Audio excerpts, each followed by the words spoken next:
Welcome to Handmade History.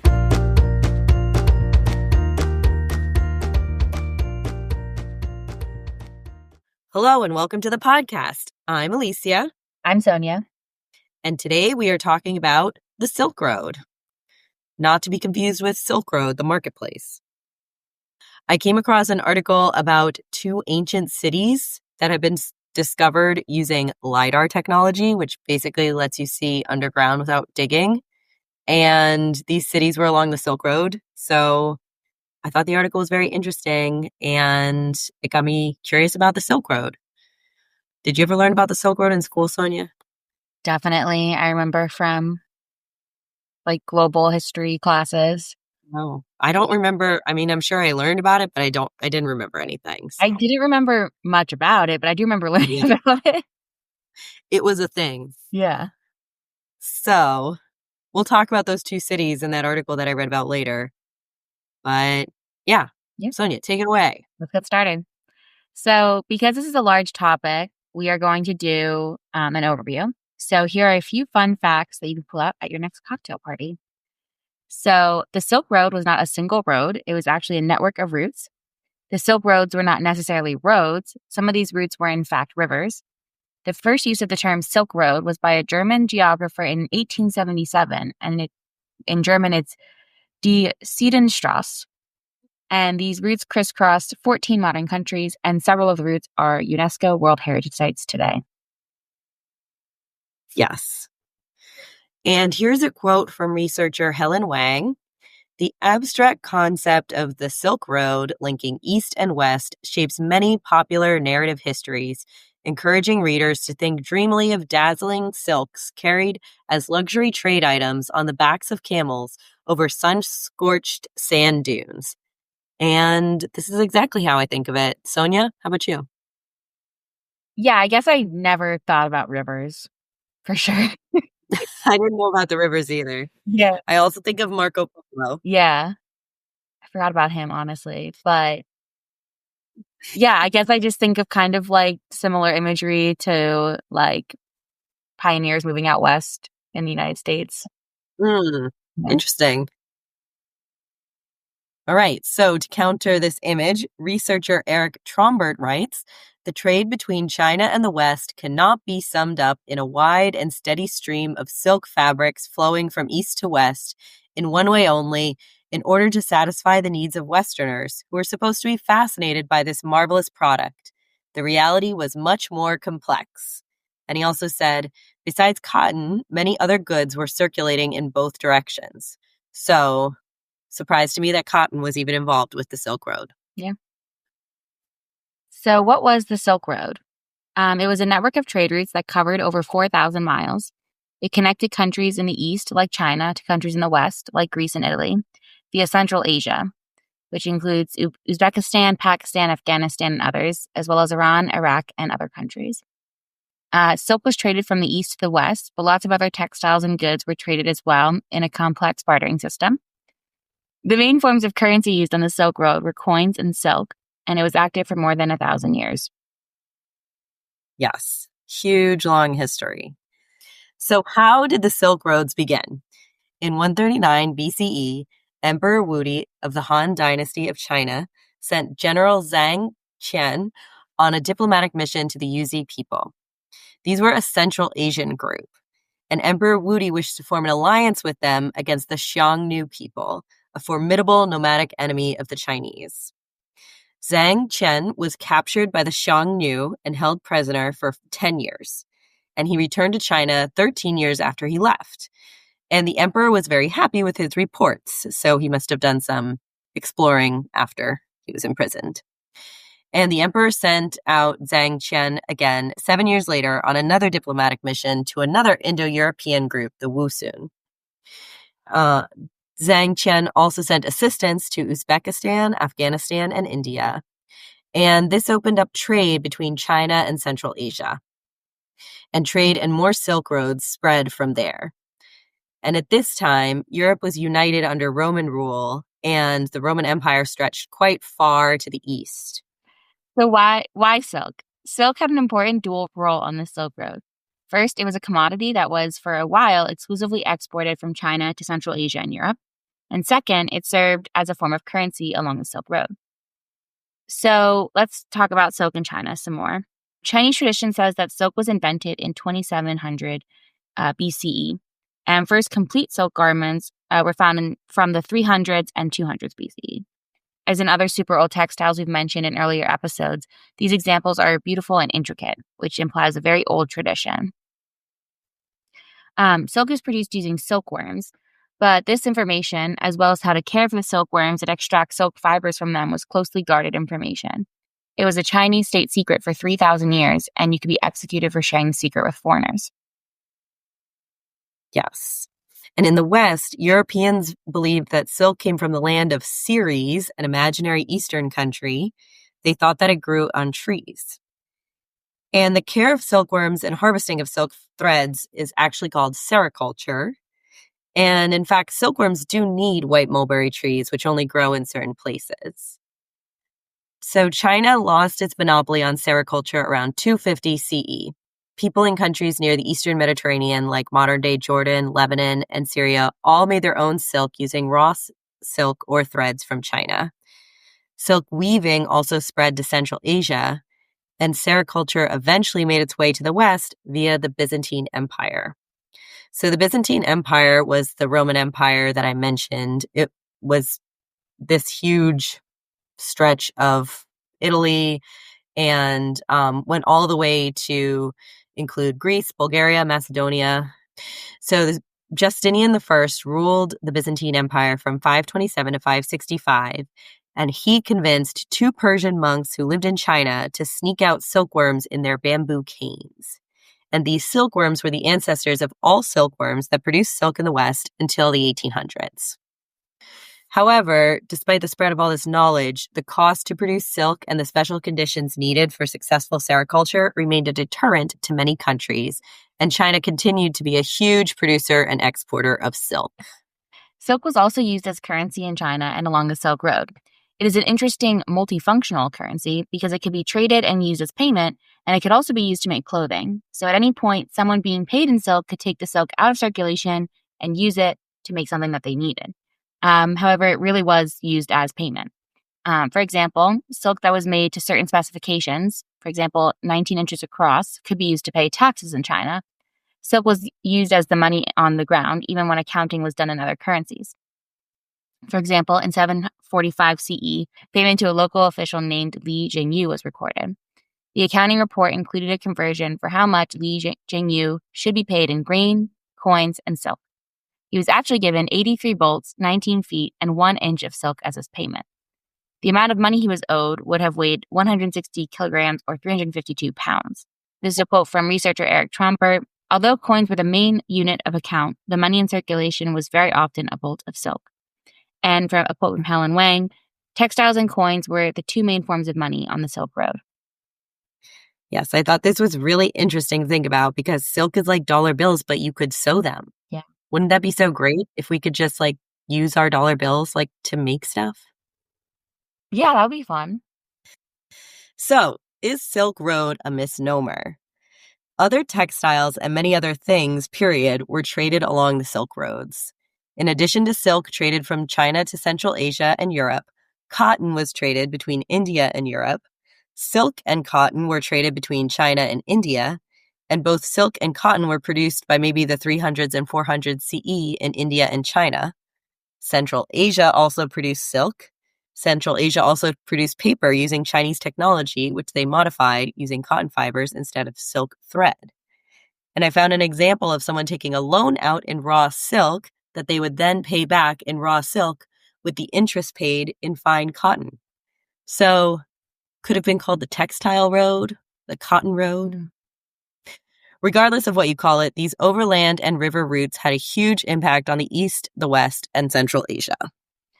The Silk Road was a throughway for ideas, religions, and big things that had a huge impact on the people, groups, and cultures that participated. For example, horses were traded from China to the Mongolian steppe along the Silk Road and became a huge part of nomadic culture. Buddhism spread and famous shrines were built in Afghanistan, China, and Indonesia. From the 300s to 700s, Buddhism had a golden age in China and the rest of Asia. Many other religions spread along the Silk Road, including Christianity, Hinduism, Zoroastrianism, and Manichaeism. Another example, the capital city of Chang'an, modern Xi'an in China, became a cosmopolitan center during the Tang Dynasty, which was the early 600s to the early 900s, and it housed temples, mosques, and churches. Indians, Persians, Arabs, Turks, and others lived and traded in the city. Yes, very cosmopolitan place. Science, math, and research also flourished.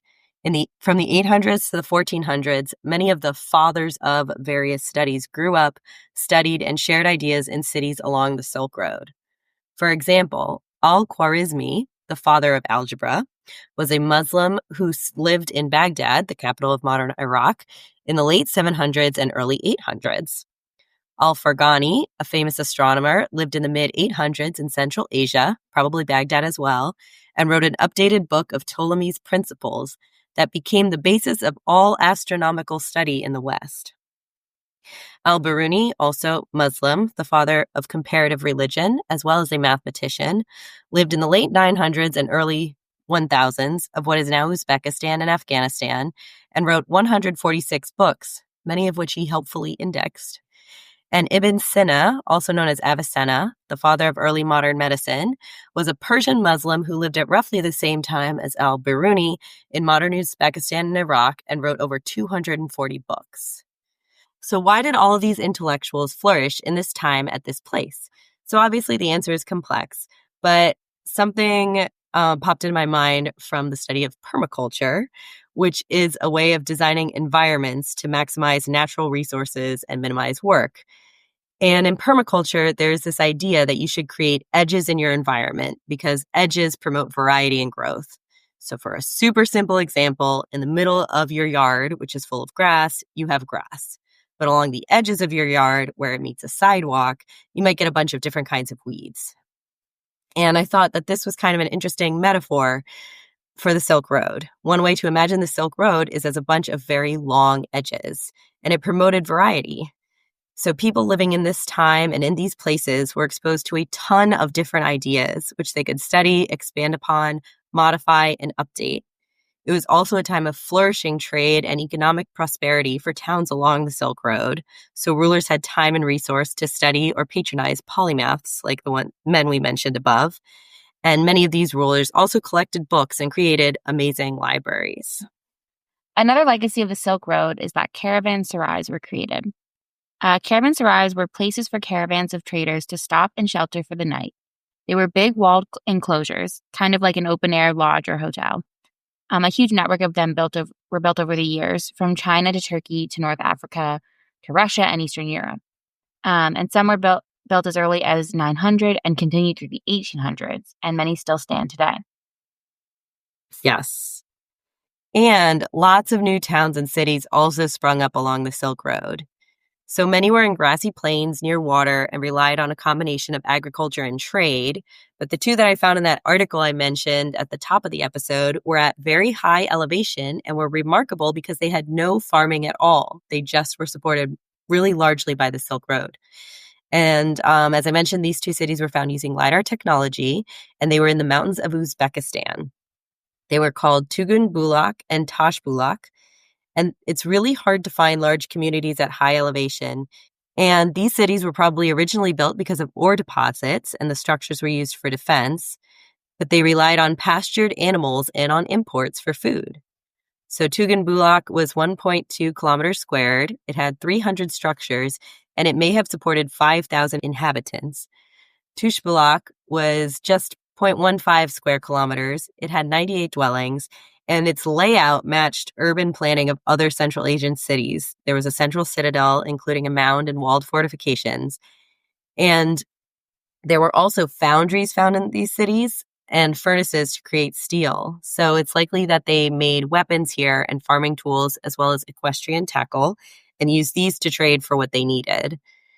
And I thought it was interesting to read about this because it sounded like an economy similar to places around the world today, just at a much smaller scale. So next we're going to talk about Marco Polo. since he is probably the most famous Westerner to travel along the Silk Road. Marco Polo was born around 1254 and grew up in Venice. He came from a family of traders who traded with countries in the Middle East. And he traveled the Silk Road to China in the 1270s and spent several years in China. He wrote several books and acted sort of as a diplomat between the Pope and China and Asia. At this time, China was under Mongolian rule. This time period is sometimes called the Pax Mongolica, or Mongol Peace, because although the Mongols invaded and took over China, after that things were very peaceful. Marco Polo went to the summer capital of China called Chengdu, or Xanadu, and stayed with Kublai Khan, who was the ruler of China. He was, of course, Mongolian. Kublai Khan sent him on a lot of fact-finding missions to other parts of China, and he returned to Italy in 1295 and shared what he saw. He wrote a book called Il Milione, sort of sharing his journey and his life and observations, and it was hugely popular in Italy. However, historians debate its veracity and accuracy, and it's a very strange book with not a lot of detail in it. For example, it doesn't mention the Great Wall of China. Yeah, but he's so interesting and people love to read about him and talk about him. Now I'm curious to read the book, so. Me too. So the end of the Silk Road. So the Silk Road was not easy to travel during any of its existence. It had difficult terrain like mountains and deserts and was a throughway between many different countries and cultures. It didn't have like any single unified oversight. And it could be very dangerous, which was one reason that the caravanserais were built. However, political forces conspired to make it essentially untravelable from the west to the east in the mid-1400s. And how this came about, actually, the roots began several centuries earlier with the Christian Crusades. So Western European countries sent troops to Holy Land sites in modern-day Israel, and the European Crusaders took over several cities there.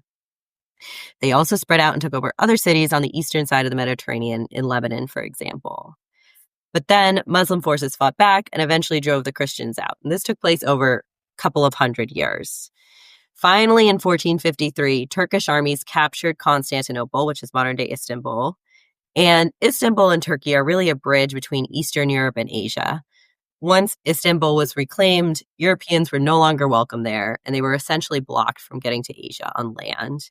However, Central Asian and Asian merchants continued to use the Silk Roads, and all of the ideas that had proliferated along these roads spread back to Europe and helped spark the Renaissance and Enlightenment. So, that is a bird's eye view of the Silk Road, emphasis on the silk. What do you think, Sonia? Yeah, I didn't know silk was used as currency. Me neither. I guess I just thought the name came because that was kind of the biggest commodity that I heard of. That was, the biggest export, right? The biggest export. Yeah. I totally agree. So that's really cool. I also would like to see some of the modern, the ones that are still existing today, to go back and the caravanserais. Yeah, this and the towns and things that popped up to go to them. I think that'd be cool. Yeah, it'd be really neat. I also liked reading about all the different researchers and thinkers who were living here. Just all felt very cosmopolitan. Yeah. Yeah. Well, thank you so much for listening. We would love to hear from you. You can email us at handmadehistoryhosts, that's HOSTS, @gmail.com. We would love to hear if you have a comment or suggestion or an idea for a show. Do you have any interesting silk?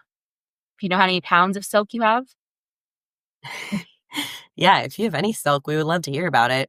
You can also visit our website, handmadehistorypodcast.com, and you can find all of our social media links on there and also a link to email us, as well as links to all of these episodes in our show notes. Thanks again. Bye. Bye.